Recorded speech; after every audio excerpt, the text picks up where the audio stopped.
नमस्कार मंडळी. ओम नमो भगवते वासुदेवाय नम. ओम नमो भगवते वासुदेवाय नम. ओम श्री महालक्ष्मी नम. श्री महालक्ष्मी नम.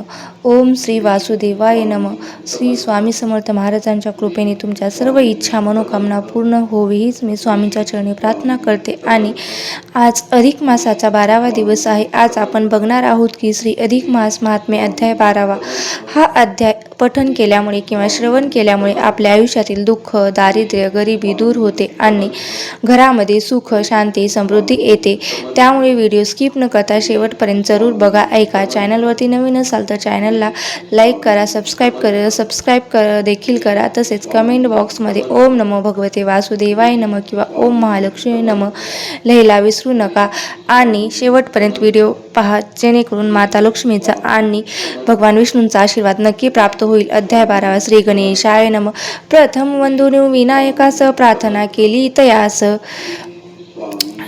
या कार्यास करिबा मोर्या सरस्वती देवी शारदे. आशीर्वाद तुझा असू दे, कार्य पूर्णत्वा जाऊ दे. अधिक मास पोतीचे माझा मने दृढ विश्वास. सद्गुरु उभे ते पाठीस मी, केवळ त्यांचा दास करते करविते एक नारद. नमस्ते नारायणा प्रती. पुढे काय घडली कथेची ते के सांगावे मजसी आतुरता. लागलीसे नारायण ऋषी म्हणते ब्रह्मसता. कशीचा आशीर्वाद चित्ता लागली होती कथा. एकता ते कृष्ण मुखाने नारायणासे जे नारदाशी कृष्ण कथिले. पांडवाशी तेचे सांगतो तुझसे एक ध्यान. देऊने चित्ता रोग लागला नित्य त्याने अन्न पाण्यास. केवळ एक मनी ध्यास. शिवनाम ते जपे काळ सर्प गिळावयास. तपलेला असतो प्रत्येकास त्याने केला तिचा ग्रास. सरिता आयुष्य समिता ही देह त्यागुणी. आत्मज्योती चालली असती उद्भगती शीघ्र. आकर्षित झाली ती दुप्रद आयुचित यज्ञ कुंडात. तय समितो दुप्रत राजा करीत असता यज्ञ. काचे आकर्षित झाला आत्मा तिचा सत्वर. यज्ञ कुंडी त्या द्रुपद राजाच्या यज्ञ कुंड. धरती ज्ञात ती कन्या ती गोमटी. प्रगट झाली मैधावती प्रारब्धाचे भोग. या भोग धारण करून नवे अग्निकुंडातून तेजस्वी अंग धरती त्याची तपस्विनी ती द्रौपदी कन्या. सुंदर रूपाची होती ती उपवर त्याने मांडे तिचे स्वयंवर. अर्जुन गेला त्या स्थानी अर्जुनाचे मत्स्य वध केला. पणासहित जिंकले तिला तिच्या रूपे. तुम्हा झाला लाभ तो पत्नीच्या पूर्वजन्मीचा. त्या मेधावतीला शिवशंकरे जो वर दिला तो या जन्मी सुफळ झाला. पत्नी 5 पतीची. पांडवासने ती भोगुनी राज्य घालले ते दूती. प्रारब्धास आली भटकंती राणी वनित तयांशा. प्रारब्ध भोगत असे ते कोणास नाव चुकते. कर्मफळाची हीच नीती आहे देवा घरी त्या गती. जन्मोजन्मी अपराध केला या जन्मी तो भोग आला. स्वतः सहित ती पत्नीला राणीवनी फिरवले. अवहेलना ती पुरुषोत्तमाची व्रते टाळली. मन मासाची वाणी सत्य दुर्वासांची झाली पहा. या जन्मी हरिहर नावे 2 त्वता. माझी एकीची याने न राहता स्मरण दोष झाले. पुरुषोत्तमाने ही केली अवहेलना त्या मलमासाची. पुन्हा मनोनीच दुर्बुद्धी दुशासना झाली. तेरी विपरीत केले ओढीत भरसवेत दुशासने आले. द्रौपदी 5 पती असून तिचं पती कोणी नाही उरला. तेव्हा आठवला देव म्हणे देवा धाव रे. पतिव्रते घडती पडती घाव. वासनिक नराधमाचे वसावरास तिच्या हातात ती झाले ढाऊने. धाव प्राशुवेश करीत लक्षण अबलेचे. मला न उरला वाली कोण संकटी. धाव घेऊनी करशील रक्षण. चक्रपाणी एक तुझा वाचून तू दिनांचा कैवारी. भक्त सखा श्रीहरी अपराध तो क्षमा करी. धाव घेई दयाळा तिची अर्ध हाक. एकता करून उपजली माझ्या चित्ता मीच अनंत. वस्त्र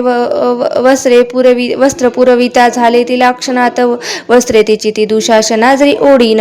अनंत वस्त्र जाण लाज राखली सतीची. तो मजला अनन्य शरणे त्याची संकटी मी रक्षण करीतो. सत्वर धाव घेऊन साक्ष याची ती असे जे का अनन्य शरणागत. जे मजला आवडती भक्त मी केवळ त्यांचाच.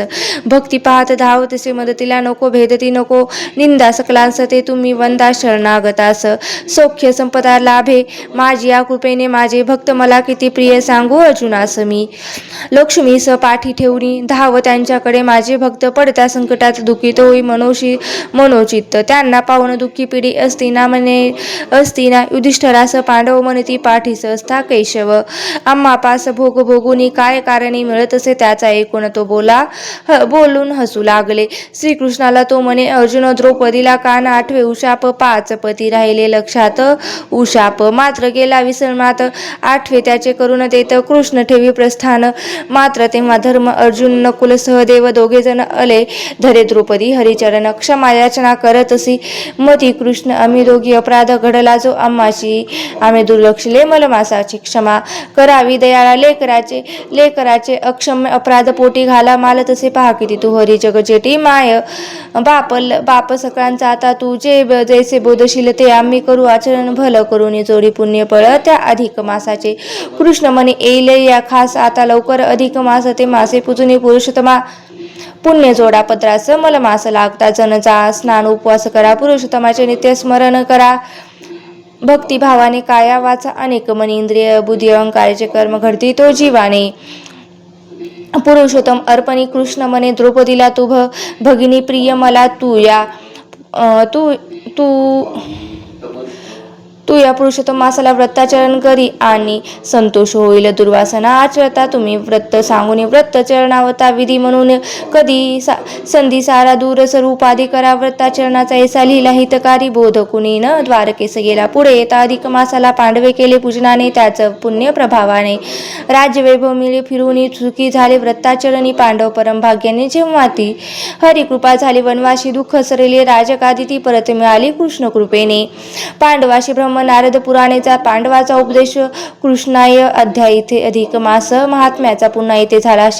अरुण विनो कणखरास स्वीकारा प्राकृत दर्शने 12 वाद्य हरिचरणास प्रेम भावे समर्पित. आता आपल्याला हा अध्याय मराठीमध्ये जाणून घ्यायचा आहे. मराठी भावार्थ काय आहे ते जाणून घेऊया, जेणेकरून तुम्हाला पुढील अध्याय देखील ऐकता येतील. तसेच कमेंट बॉक्समध्ये ओम नमो भागवते वासुदेवाय नमः लिहायला विसरू नका. चला तर अधिक मास महात्मे अध्याय 12 आपण मराठीत ऐकणार आहोत. अधिक मास महात्मे. नारदाने नारायणास अर्जुनाने श्रीकृष्णाला हाच प्रश्न विचारला की त्या मेधावतीचे पुढे काय झाले. तेव्हा कृष्ण म्हणाले की विप्रकन्येला घोर असे चिंतारोग लागला, तिला अन्न पाणी गोड लागेला आणि आपले पुढे कसे होणार या चिंतेत असताच पुढे काल सर्पाने तिच्यावर धाव घातली आणि ती मृत्यू पावली आणि तिचा आत्मा ऊर्ध्वगतीने वर जात असतानाच अचानकपणे तो दुप्रराज नगरीत जो यज्ञ करत होता त्या यज्ञाच्या पवित्र अग्नीमध्ये ओढला गेला आणि यज्ञकुंडातून एक तेजस्वी कन्या प्रगट झाली. दुप्रत राजाच्या यज्ञात लाभलेली त्या कन्येची द्रौपदी असे नाव ठेवले. ती उपवर होताच राजाने तिचे स्वयंवर मांडले. त्या स्वयंवरास अर्जुन तिथे आला. त्याने त्या मत्स्यभेदाचा पण जिंकला. पण रूपाने तुम्हा 5 पांडवांना द्रौपदी पत्नी म्हणून मिळालेली होती. 5 पांडवाची राणी झाली, पण तिच्या हातून त्या जन्म पुरुषोत्तमाची मलमासाची अवहेलना झाली. तिने ते दुर्वासांचे वचन अमान्य केले. हरिहरात भेद केला. म्हणूनच दूरशासनास त्या तशी दुर्बुद्धी झाली. तिची भर सभेत वस्त्रहरण होण्याची वेळ आली आणि तिने मला धाव घेतला. तेव्हा मीच तिचे अनंत वस्त्रे पुरून लज्जारक्षण केले. तेव्हा पांडवांनी विचारले की हे केशवा, अरे तू आमच्या पाठी असताना आम्हास का वनवास भोगावा लागतो असे. तेव्हा कृष्ण म्हणाला की सारी त्या मलमासाच्या अवहेलनेची परिणिती आहे. आता तुम्ही आहे ते लवकरच औचित्य साधून अधिक मास येतो आहे, तर तेव्हा त्या मलमासात व्रत वैकल्य जप तप दान पूजा करा आणि त्याची कृपा प्राप्त करून त्या अधिक मासाचे व्रताचरण केल्याने भगवान पुरुषोत्तमाची तुमच्यावरती कृपा होईल. दुर्वासांनाही संतोष होऊन ते तुम्हास उत्तम आशीर्वाद देतील असे म्हणून अधिकात काय करायचे आहे हे सांगून तो द्वारकेचा राणा परत गेला. पुढे आलेली अधिक मासात पांडवांनी त्याची पूजा अर्चना व्रताचरण केले आणि त्याच्या पुण्य प्रभावाने पांडवांना पुन्हा त्यांचे राज्यवैभव परत मिळाले. इथे ब्रह्मद नारदी पुराणेतील अधिक मास महात्म्याचा पुरुषोत्तम मासाचे महात्म्य वर्णन करणारा 12वा अध्याय पूर्ण होतो. तुम्हाला जर हा अध्याय कथा आवडली असेल तर चॅनलला नक्की लाईक करा, सबस्क्राईब करा आणि चॅनलवरती नवीन असाल तर सबस्क्राईब करायला विसरू नका. धन्यवाद.